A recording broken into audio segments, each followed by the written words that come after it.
The new channel.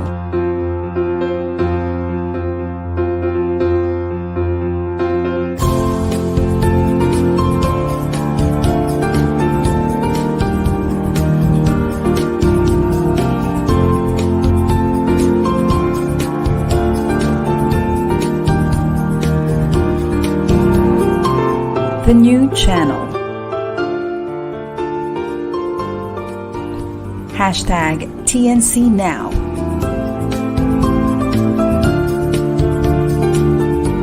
The views, opinions, and insights expressed in the following shows are those of the host, producers, guests, and viewers. They do not necessarily reflect the position of the channel. Viewer discretion is advised. Hello and welcome to the new channel. Our passion transforms a community that sees all things new. I'm Alpha Sanford and I'm streaming live from Boston, Massachusetts. Good morning, good afternoon, good evening, mabuhay to all of you.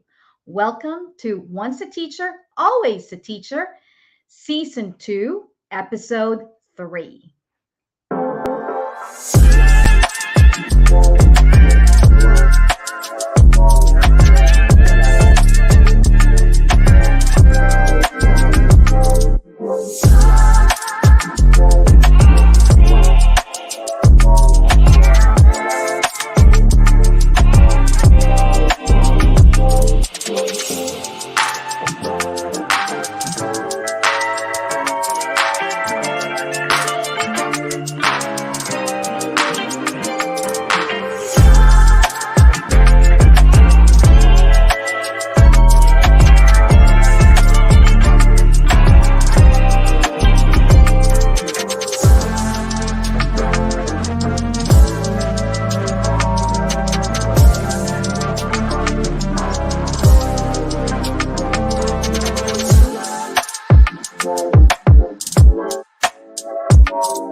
Hello again and welcome to Once a Teacher, Always a Teacher.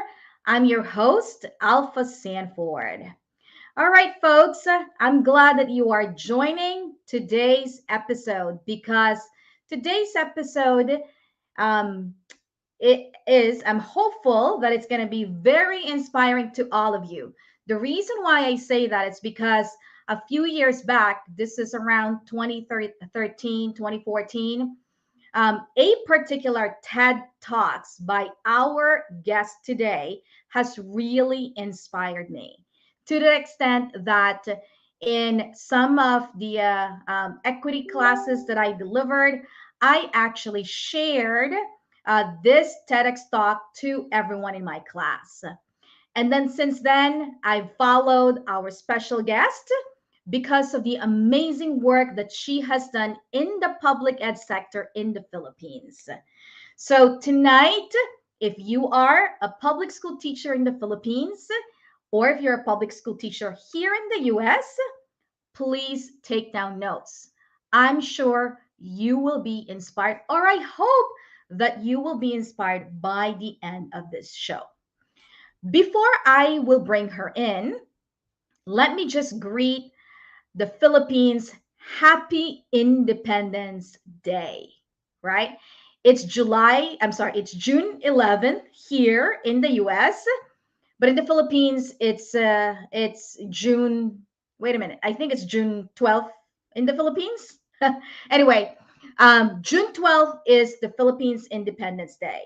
So let me just greet all our kababayans, Happy Independence Day. All right. So let me introduce to you our guest today. Our guest today has been in the public school for 13 years. She's been teaching at the Kulyat Elementary School for 13 years. Recently, She was named as one of Metrobank Foundation's 10 most outstanding Filipino of the year 2021. And also, she was named as the 2022 The Outstanding Young Men Awardee in the Philippines. Our guest today, Miss Lu Sabrina Ongkiko, is also named as one of the outstanding women in the Philippines service for her dedication in educating children, empowering teachers, and also contributing reforms in the Philippines education system. So, without further ado, let me bring in Teacher Sab. Come on in, Teacher Sab. Hi, Miss Alpha. How are you? I'm good. Thanks for having me here. Yes, And hello, good morning, good evening, everybody. it's a pleasure to have you. Okay, so why don't we start with your story? Because I mentioned earlier to our viewers that way back in 2013, you had this amazing, at least in my opinion, one of the most amazing and inspiring TEDx talk for teachers or would-be educators. So, yeah, tell us about your story. I heard, or at least most people have heard your story. We heard that you gave up your path for med school and ended up being a public school teacher. Tell us about that. Yeah, that's actually that's right. I was supposed to pass my medical school application when I decided to change career paths and become a teacher. So I finished my major in biology at the Ateneo de Manila University back in 2005. I did a year of service after that. So I was a Jesuit volunteer for a year and was assigned to Iloilo and worked for, during that year, I worked for an NGO called, also a non-government organization called Pathways to Higher Education.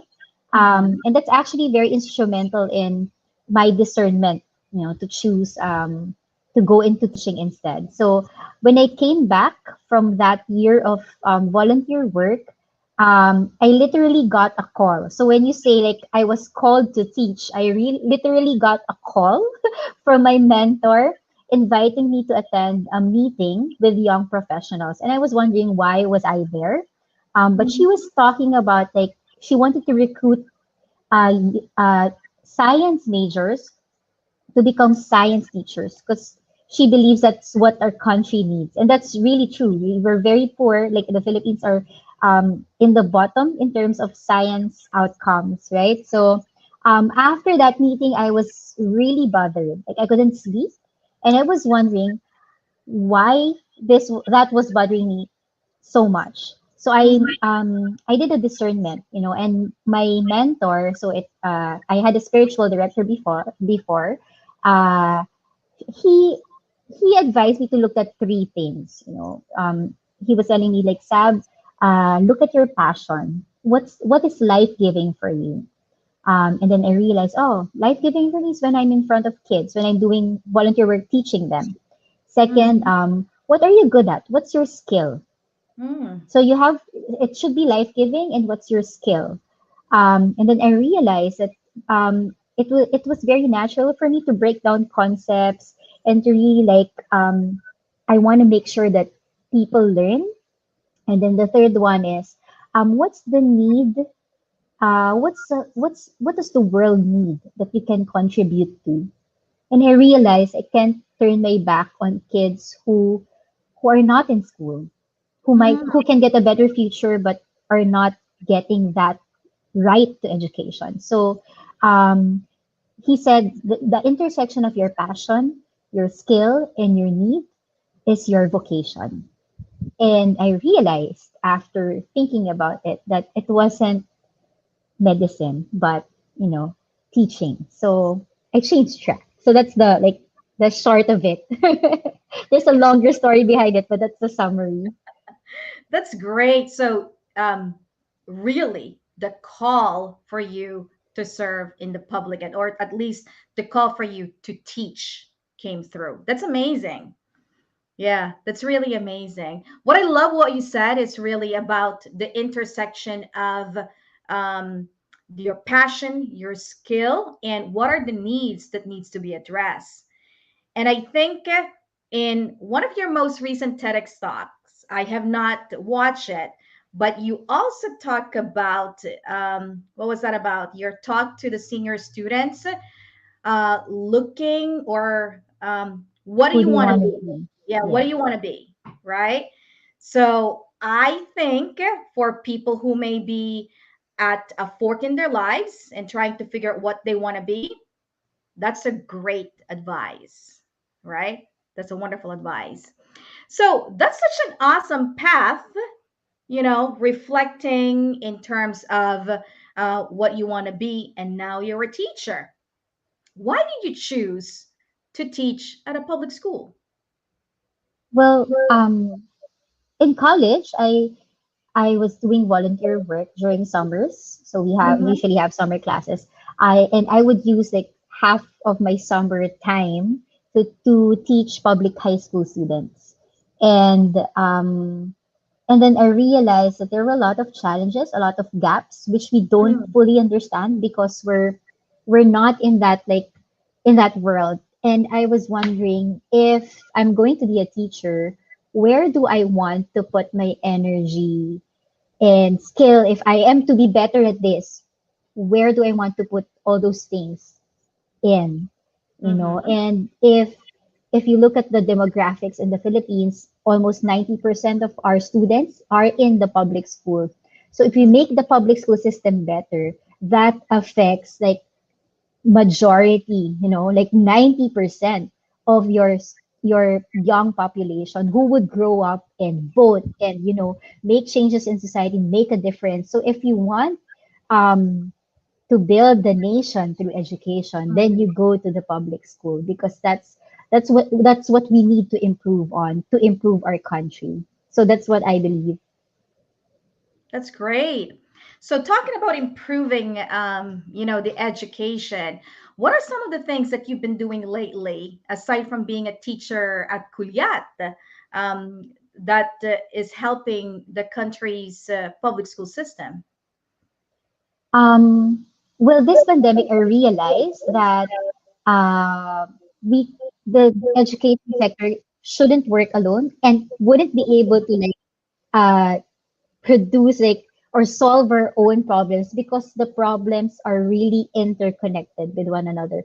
Like I realized that we need to work with the Department of Health, we need to work with doctors and health professionals moving forward because the context that was affected by health affected education.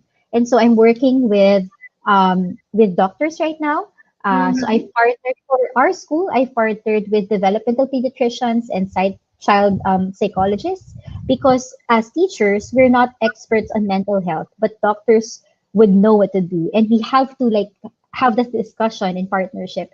So I've been working with that. So I give talks for doctors and the doctors give talks to and seminars for our parents and our teachers. So there's like that conversation happening. I also realized that we have to work with beyond our school and really work with the local government units, with the barangays. We have to think of creative ways to tap the resources that are around us. So what I really do is to network and partner and encourage other people to take part in education, even though you're not a teacher or not an educator per se.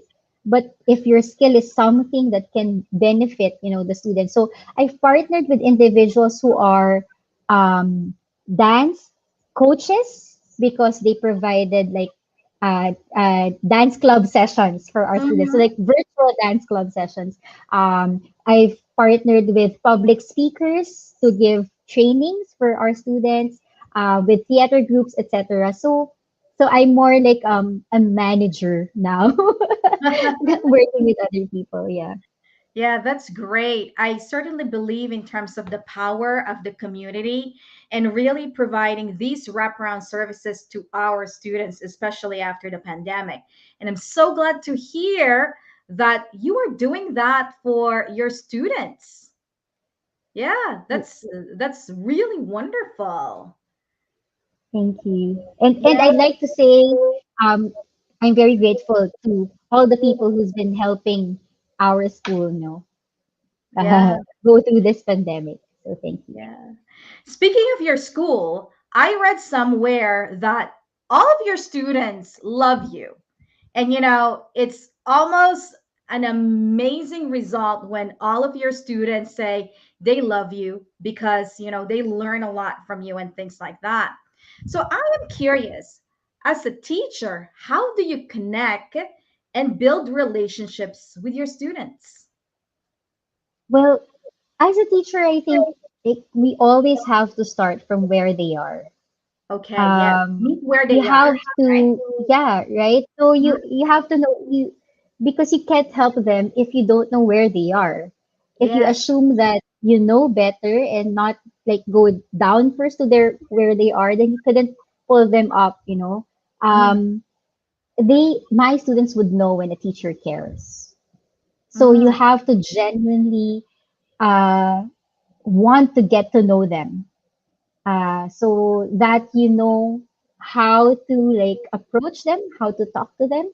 Um, my stance would always be I want to learn from my students as much as I want them to learn from me. Um, mhm. but I think it's the teacher first. The teacher should reach out first and say, I want to learn from you. And then that's when the student opens up. So I remember like my favorite thing to do when I was during my first year of teaching was walking with my students going home. That's 30-minute walk because some of my students don't have like money for fares. So I'd Right. walk with them.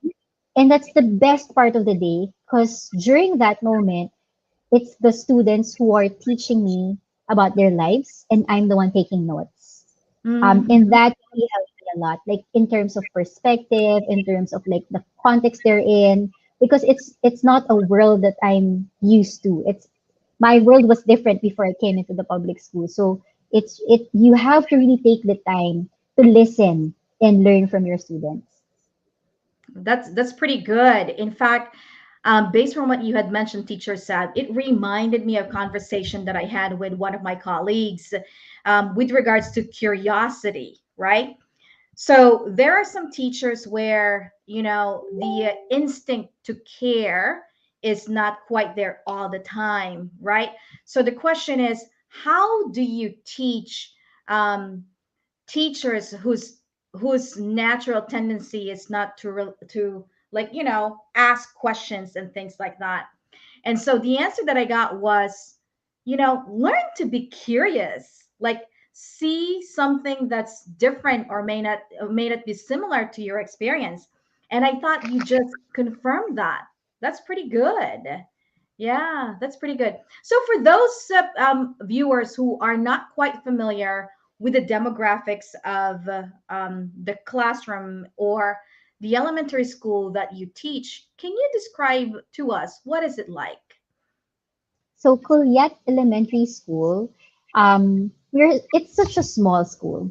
Mm-hmm. So our space was really very like crowded, but Okay. we have around 3,000 students. So Okay. the students are 3,000. sharing classrooms. Like grade 5 would share classrooms with grade 6. So 6 in the morning, 5 in the afternoon, grade 5 in the afternoon. So it's like Okay. that. So it's very cramped, very crowded, and it's very diverse as well. So we have a lot of students from surrounding communities, poor communities. Mm-hmm. We have a Muslim community near us. So in terms of like faith and religion, it's very diverse as well. There's Christian, Muslims, Catholics, and then in terms of like economic status, it's also very diverse. We have students coming from the middle class, so C, D, and E Mm. classes. So Okay. Tell yeah, us so that's a about those. cool, yeah. What's A, B, C classes? So A is like the I mean more well off, A and B, but C is the Okay. middle class, and then D and E are more the struggling financially. Mm-hmm. Yeah.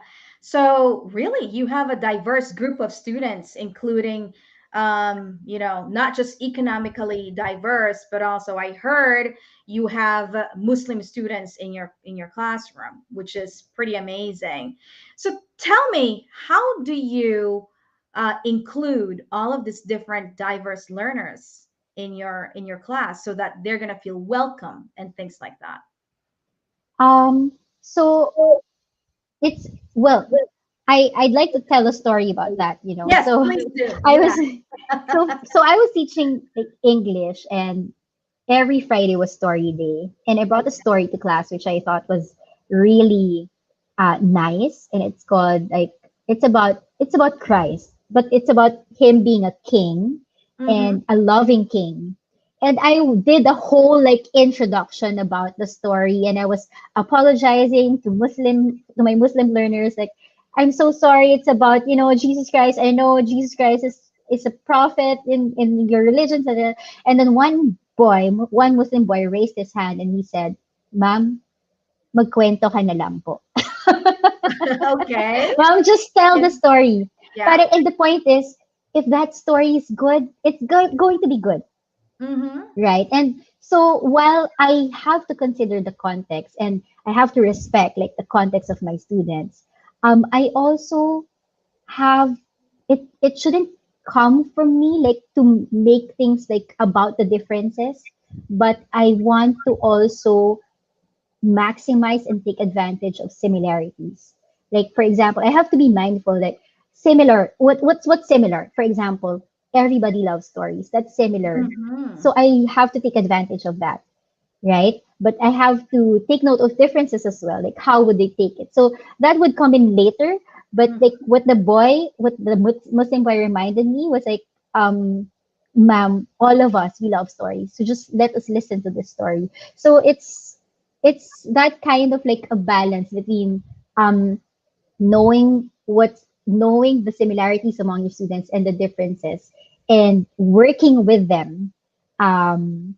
So in a way, like it's I take my cues from them as well, Mm-hmm. uh, and that's how I learn to be better at juggling like uh, the differences and minding them. In terms of inclusion, it's really important that um, that you integrate it in the lessons, like the concepts that can empower them, especially those come from very poor families, Mm-hmm. and then incorporate it in routines in class. So, for example, in my class, we always have a goal, and that Mm-hmm. goal is lahat gagaling. Lahat Mm-hmm. meaning everybody achieves or everybody becomes excellent. Mm-hmm. Why? Because I don't want anybody being left behind. And That's if nice. it's lahat and we establish that as a culture, then we are accountable for one another. And that's the kind of Filipinos I want to raise in my classroom. That we shouldn't rest until our fellow Filipinos are okay. So in my class, we always look out for each other. Like, okay, this kid is struggling because he was working in the morning to help his parents. So what do we do when our classmate struggles, Mm-hmm. right? Because lahat gagaling dapat. Mm-hmm. So that's our mindset. And so we always say like, what's an excellent person for us in the classroom? So I would always ask that thing, what's an excellent person? An excellent person is somebody who can make other people excellent. If you Mm-hmm. can make another person excellent, then you're an excellent person. So Mm-hmm. being smart, if you know how to use your smarts to help another person, then you're being an excellent person. So that's the kind of thing, because I know like I as a teacher, we all know that we don't know the future. We're not like future, we have no insight like, oh, everybody will finish college. I and being a teacher of like poor students, I know that most of them or some of them wouldn't even go to college. But Mm-hmm. I Mm-hmm. can always teach them to look out for one another Mm-hmm. and to be able to like use their. So aside from that, I really incorporate like um teaching how to learn rather than what to learn, Hmm. because I have to equip my students with discarte.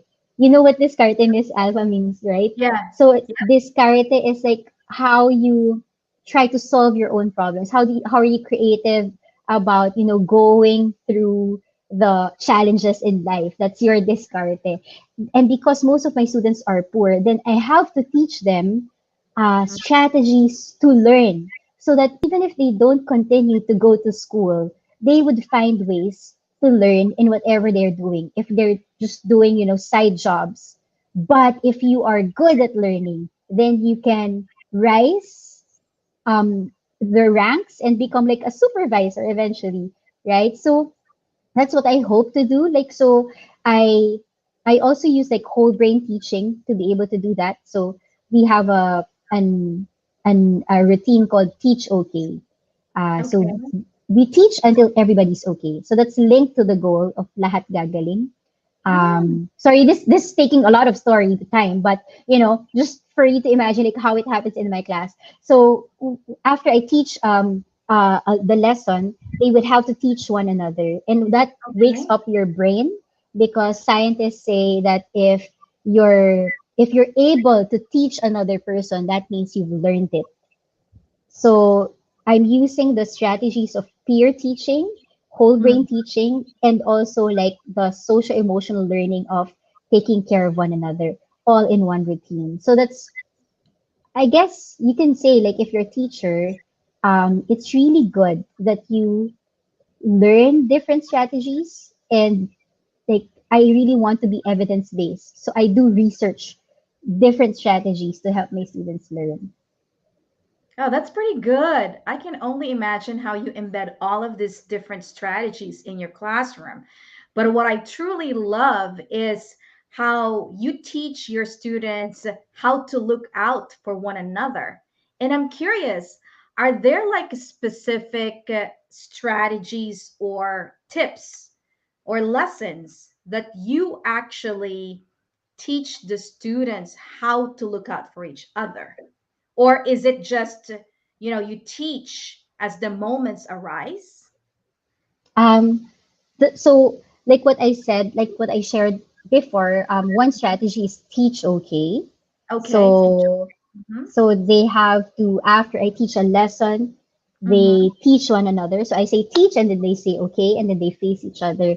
And we would have to make sure that your partner really learned the lesson. So you have to quiz your partner, or if you're the one confused about the lesson, then you have to have the humility to ask your partner to teach you.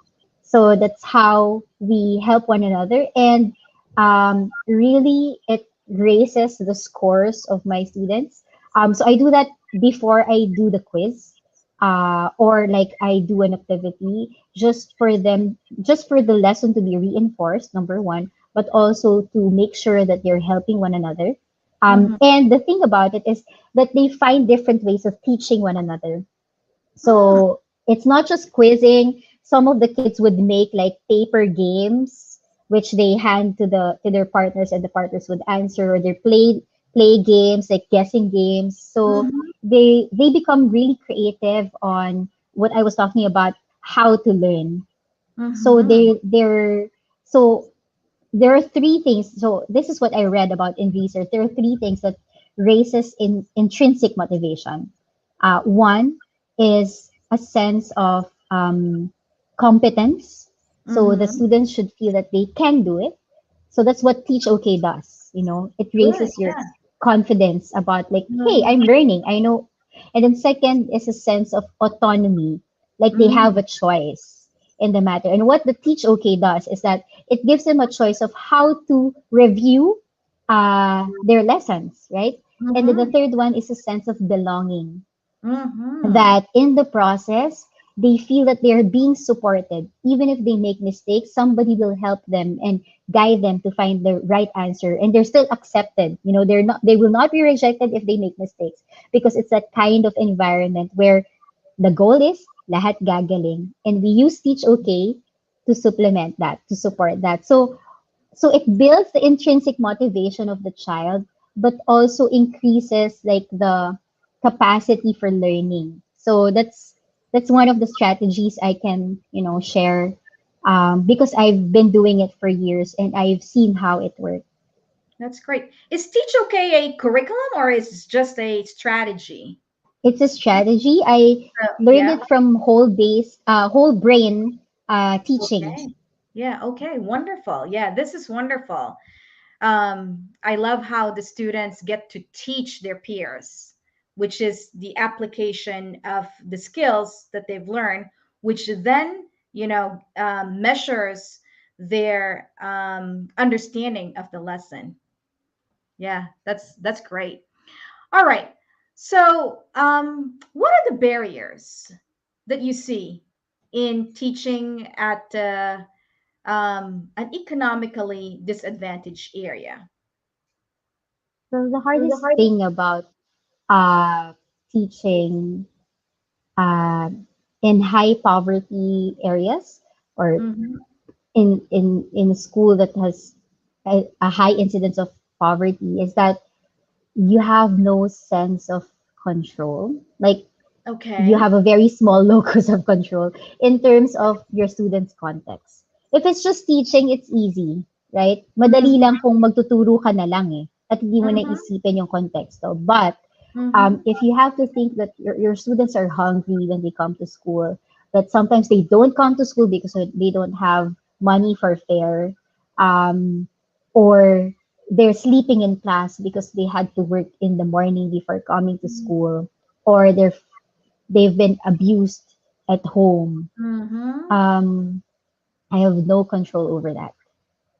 So what do you But do? Yeah, in terms of those students, how do you still engage them? so actually, my dream, Mm-hmm. because all of these information are being presented to us as teachers. And the Yeah. question is, what do you do with all of these Mm, information? So the school is really a hub of information from Filipino families. Like what's happening in Filipino families, we would know, because those are the contexts that influence and affect our students as they learn. And while my concern is for students to learn, I cannot ignore the context. And that's what I right. would always say. Context affects learning. And we have to address context to be able to raise learning outcomes. And so, what we have to do is to go out of school also and to really partner with groups that can help us address the context. Because Mhm. otherwise, um, learning wouldn't happen, because the context would always be there affecting, my students. If my students are coming in school hungry, and I don't address that, I still teach, even if I teach different ways, I read research, I apply it, etc., etc. But my kid is still hungry. I Mhm. mean, right? It wouldn't be as effective. So what do we do? So we partner. So for example, in schools, we have feeding programs to address the hunger. But Right. also, we have to strengthen the other initiatives that influence, the other things. So we partner with, for example, for this pandemic, we partner with mental health advocates to help us with, Mhm. you know, helping the child cope. We partner with the barangay to make Mm. sure that students are safe. We partner with, so etc. So it's really making sure that structures are in place, Mhm. uh, so that there's support to Mm. address the context. That's great. How about their parents? How do So you the engage the parents in the process of, their child's education? um, parents are very tricky because they have, like, they have siguro, what can I say, nakasanayan. Like they Okay. got so used to like how things are. It's really hard to change perspectives for a year, parang, and I interact more with students than with parents, right? But we see like how the parents influence. So in terms of parent engagement, number one, the PTA or the Parent Teacher Association is key. Mhm. Because if you partner with them, you also get insights on how parents think, what are their concerns, and then you can address it structurally. So, like you put up structures for support for parents, or through partnerships, or through like discussions with them. So, Mhm. like direct discussions with the parents. In terms of like classroom parents, we have to be transparent with them and also ask for their help and support from the very beginning. Like, uh, I would like in my class, I held an orientation at the beginning of the school year to say these are my expectations of what their roles are, what my role is, especially this pandemic because it's changed. That's But this right. is right. So this is also the kind of support I can give the parents. This is what they can expect from me. So it should be clear. Yeah. Because sometimes it doesn't mean that you've been like some parents in the Philippines, so some families, they have like 10 kids. It doesn't Mhm. mean you have 10 kids, you already know how to be an effective parent. And that came Mhm. from them. Like one parent shared that with me. Ay, parang, ma'am, 10 na anak ko, pero hindi ibig sabihin, alam ko na yung gagawin. Tama. Yeah. So, the role of the school is to actually also guide them as partners because at the end of the day, it's still the kid, parang we have to think about the children. So, yun yung point of contact and the point of conversation na dapat pinag-uusapan natin pareho. Yeah. I love it. Yeah. To make parents start partners in their child's education. I love it.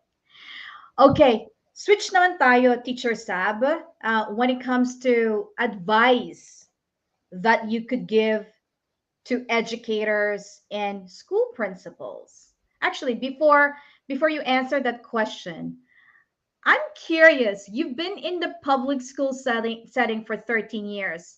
Why haven't you become an administrator? Is there a reason why? Uh, well, I've I've thought about it. Okay. Mm-hmm. I think like sometimes you would imagine like, oh, if I can work on this, maybe I have more power to change stuff as an administrator. But the thing is, I would always go back to what's life giving for me, what I can do. The three things I've said earlier: passion, skill, Mm-hmm. and need. Where am I needed most? What's life giving for me is still being in front of my students. So no matter how tired I am, Yeah. and I had to drag myself to school, but when I stand in front of my students, that's like I'm in a trance, and that gives me a lot of energy. So that's what I mean when I say it's really life giving. But afterwards, when I'm out of the classroom, I'm like, that I was drained. But when you're in front of them, like you're just in the moment. So I know that's something that I cannot let go of, because when you're an administrator, you're not teaching, and you're faced with like a lot of reports, a lot of problems. But and also my skill is really teaching. So why take out good teachers from the classroom? So Mm. what I'm advocating for is a better career pathway for teachers who want to remain teachers, but also want to rise up the ladder. So that's what I've been trying to like push for All in right. terms of policies. Keep that thought, Teacher Sab, because I want to hear more in terms of what you are doing for our teachers in the Philippines and your advocacy when it comes to policies regarding that. So, why don't we take about 5 minutes of a break? And then when we come back, let's talk about that. All right? Okay. I'll see you in 5 minutes.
TNC is a live stream platform of online shows for people on the go.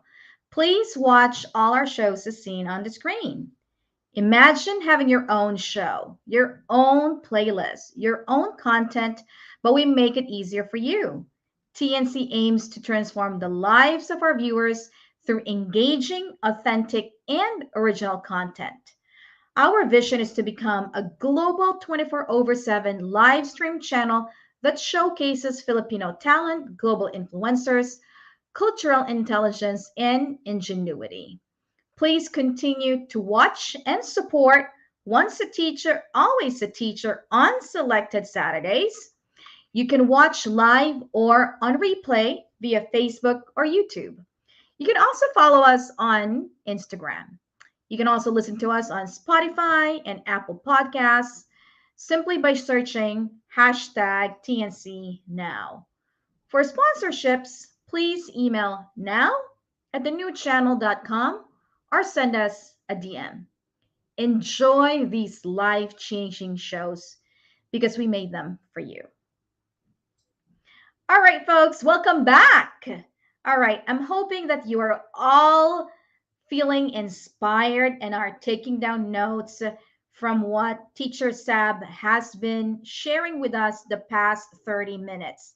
It's amazing how a public school teacher is really, really making a difference in the lives of her students. And now, because of her service with the students, she can help or she is helping in the systemic reform of public ed in the Philippines. And I think that's where we left off. Teacher Sab had mentioned about her vision and her hopes in terms of strengthening the support for teacher development. So why don't we continue the conversation with Teacher Sab? Teacher Sab, are you there? Yes, All hi, right, Natasha. there you go. Welcome back. Welcome back. All right, so we left off with that conversation in terms of your beautiful hope and your vision in terms of supporting teacher development capacity. Tell us about that. So actually, my um, for graduate school, I studied teacher empowerment. So Okay. it's actually educational leadership, and Mhm. I wanted to focus on the teacher empowerment, and I realized that teachers are always part of reforms, but they're at the tail end. So we Yes. have no say, like what goes on at the very beginning. So we have no ownership of reforms Mm. because we're at the end. So it becomes more like a compliance for us Mm. rather than like we understand why this is important. And as much as possible, I really advocate for teacher voice in policies. And for 3 years, I worked with the central office um, to work on policies for school effectiveness while also teaching in the public school. So what I tried to like really put in how they do policies to consult with teachers and school heads before making any policies that are related to school. So I worked with the school effectiveness division, and Mhm. that was a new office when I came in, and that's how we tried to create policies for school effect. We formed an ad hoc committee of teachers, school heads, people from the field and the ground, uh, so that they are able to talk about the topics that, and concerns that they have in terms of the policies we want to push for. Mhm. And so now it's more grounded. And I hope that stays the same, for the next years. That's great because our teachers need that. I think because the teachers are in the groundwork, they know the issues and they need to have a voice, right? I don't know whether you're seeing it from the policy perspective, but it seems like most of the policies are being written from up here without the practical a consideration of how it's going to be implemented down here to the ground, right? Yeah, I agree. And also, there's an implementation gap because teachers are not Mm, being asked for like yes. what concerns they will encounter when it's being downloaded to us. So that's really important to consider as you make policies from. But I also have to like um, honor the people who create policies, from the central office because it's not an easy thing to Mm, do, and it's really scary to think about like what will be good for all schools in the Philippines. It's really mhm. scary because that would influence how things are being done. So it's a Yes. big responsibility. It's like trying to make an elephant dance. Mhm. So That's yeah. right. All right. I'm curious. You're very young, Teacher Sab, and you managed to stay in the public school for 13 years. That's an amazing achievement. Yeah, I say that that's an amazing achievement because most of the new teachers who enter, the education field don't last in their first 3 years. So after being in the public school setting or in the education field for 3 years, they leave. They seek out other fields, right? So I am curious, how do you manage to stay in the education field and what keeps you going? That's that's a common question, or that's a usual question we have to ask ourselves, every Mm-hmm. year. Why would you say yes again to teaching, especially in the public school? But one, you have to always go back to your why.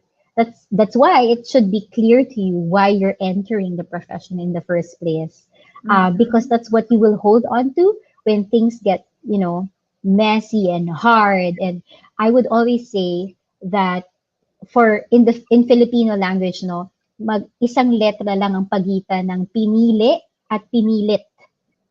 Oh, 'Di ba? okay. Parang, yeah, if you put it, it's actually your choice, pinili mo. No, you chose this. But when things are difficult and there's a cross already, like a T, right? Then Mm, it feels like you're pinilit na lang. mm, So when things are difficult, you feel like you're being, parang you lack a sense of control or something. Find mm, out the reason why you feel that you're being forced into this, when in fact you actually chose to be in this. So mm, find that what's the factor that's making you want to leave. And is that factor enough reason for you to leave? Is it a temporary thing? If it's just you're too tired, then rest, right? Maybe when you're well rested, you would think differently. So, go back to your why and look at the factors that's influencing you to rethink this profession. Because at the end of the day, we it's a good profession to be in. Just imagine that, the power of a teacher is that we influence lives of mhm. students, right? So I would always remember, like, you carry the dreams of young Filipinos with you, and Mhm. that's an honor and a challenge, and you have to take that seriously. So it's heavy, yes, but is it worth it? Yes. So you stick to that, if it's still worth it for you.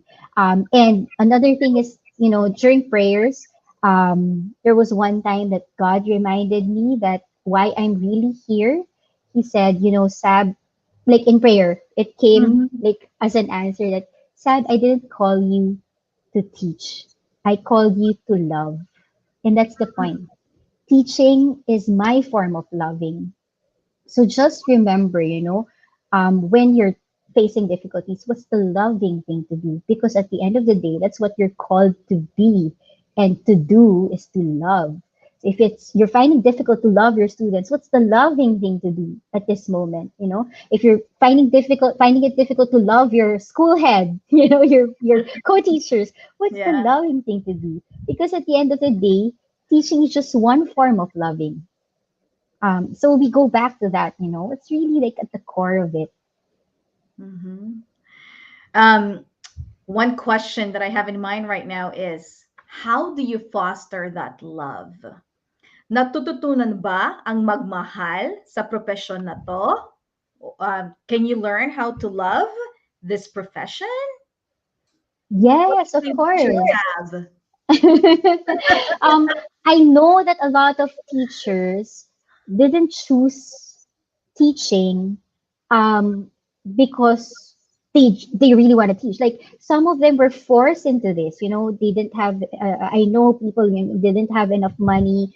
This is the cheapest course. Just real talk. Yeah.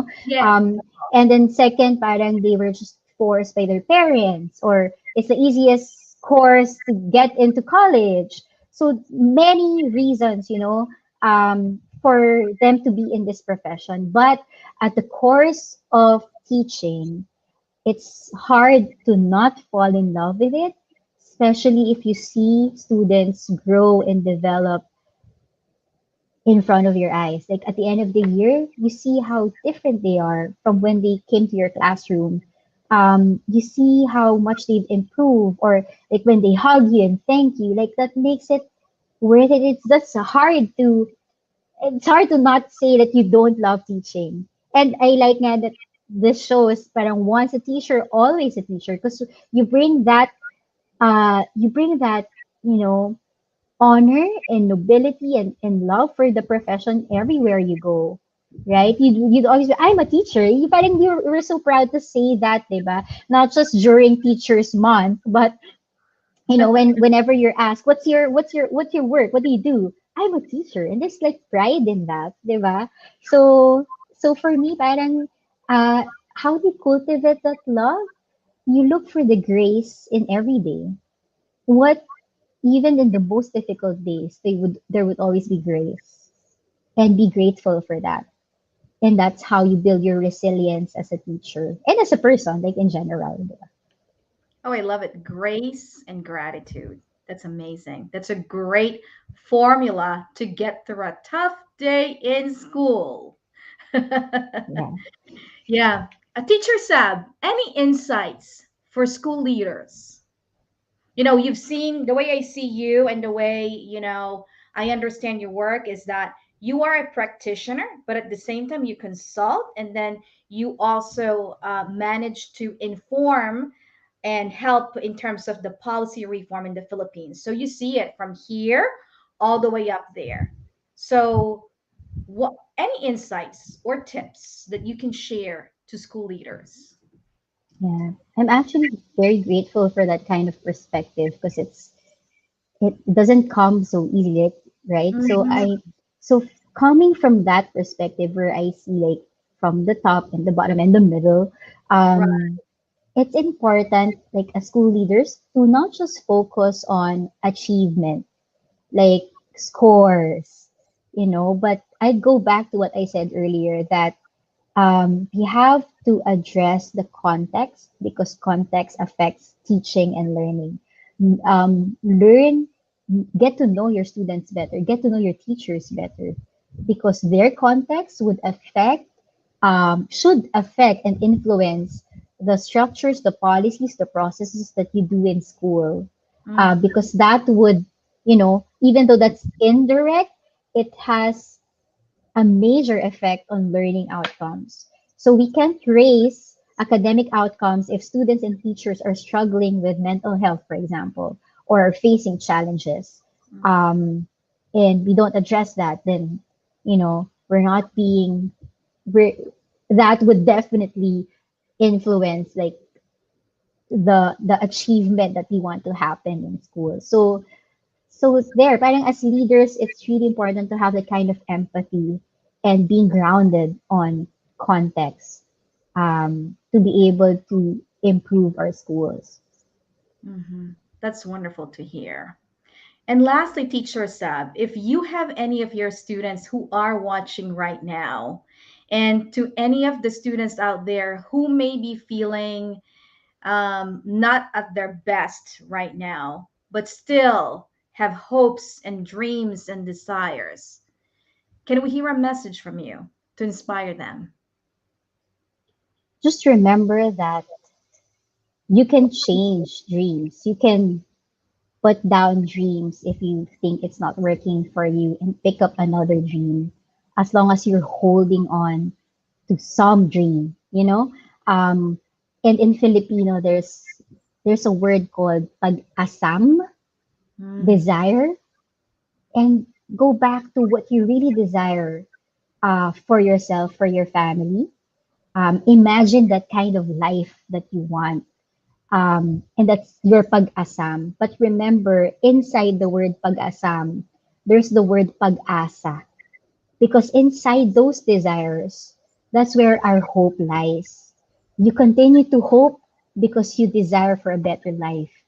So don't let go of the things that you desire because that will keep you going and that will motivate you to continue. When you forget, make physical reminders, put it on your wall, put it on your phone, just to remind you of ano yung pag-asam mo so that you continue to hope and fight for that. You know? So yun lang, parang nandito tayo, no, magtutulungan tayo for that to happen. wow. Thank you, Teacher Sab. What an inspiring hour with you today. And we thank you so much for gracing our episode. Madami akong natutunan, Teacher Sab. As an educator Thank and a you. school leader, I continue to be inspired by your almost poetic words. I love um, when you said pinili versus pinilit, right? And then what you just said, pag-asam, pag-asa. And I wish there's a better way for me to translate it in English, but those poetic Filipino terms just gets to the core of all of these things. So for this, Teacher Sab, I thank you so much for this wonderful time. I wish you lots of good luck and strength to continue keeping on in terms of your advocacy for public education, for teachers, for students who are economically disadvantaged, and for all diverse learners. So, thank you again, Teacher Sab. And for those who have not watched Teacher Sub's TEDx talks, I encourage you to please watch them. In 2013, just like what I mentioned, she talked about the return on investment. And recently, she has a few other TED Talks that you may want to check out. All right. And I know Teacher Sub is not really active in social media. So Yes. unfortunately, you may not be able to catch her on social media, but you will be able to catch up when it comes to, her talks and her influence when it comes to policy in public ed. All right, Teacher Sab, thank you very much. Again, I appreciate you and I appreciate everything that you do for the Philippine public education. Thank you also, Miss Alpha, for inviting me here. And, I had fun having this conversation. So thank you also. Thank you. With that, viewers around the world, in the Philippines, here, I thank you and I will see you next week. Bye for now.